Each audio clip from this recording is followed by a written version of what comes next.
วันณภาผลทางครูบาอาจารย์นะครับเด้อและก็แม่ออกสีสมบัติสินเหน่งแม่ออกเหน่งและก็มิตรีบัวลีสาธุหานาวิลาวันโมทนาพระขอบส่วนสุนทานบูชาคุณกินทานอุทิศถวายองค์สมเด็จเนาะแล้วก็มีฟามิน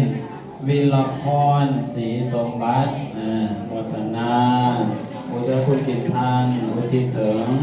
ดวงวิญญาณของสาธุใหญ่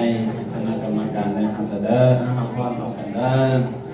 ทิฆายุโกภาวะอภิวาทนาสิริสนิจังวุธาปัญญาญิโนจตโลธรรมาวัฏันติอายุวันโนสุขังภาลังสาธุ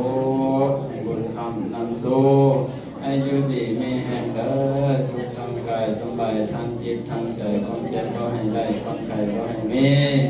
นึกคิดปรารถนาสิ่งใดอันเป็นไปในทางที่สอบประกอบสอบทำแล้วขอความคิดความปรารถนานั้นจงพลันสำเร็จพลันสำเร็จทุกทางทุกคนเถิ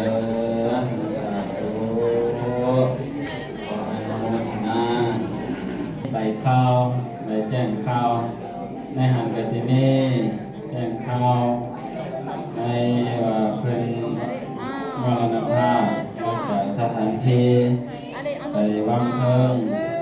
ไปเฮ็ดพิธีชาปนกิจศพอยู่ว่าลองโต๊ะมี2,000 คันหนึ่งสำหรับที่ไปหาว่าลองโต๊ะสิใช้เวลาเท่าไหร่